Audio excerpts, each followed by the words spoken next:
கட்சிக்காரங்க பாதுகாப்பு கேட்டு உள்துறை செயலாளர் கேட்கறது போது மணிப்பூர் ஆளுநர் கேட்டிருக்காங்க. இது எப்படி பார்க்குறீங்க? நீங்கள் எப்படி பார்க்குறீங்க?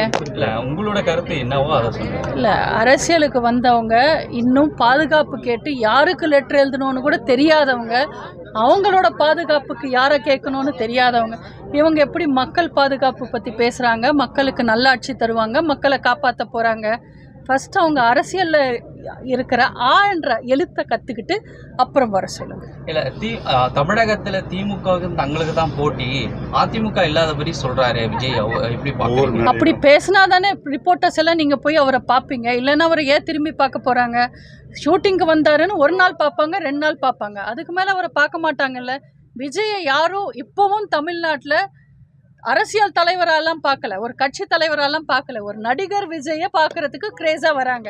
அவரை பார்க்கறதுக்கு அவர் ரசிகர்கள் மட்டும்தான் வராங்க. தமிழ்நாட்டு மக்கள் எல்லாம் ஆர்வமாக போல.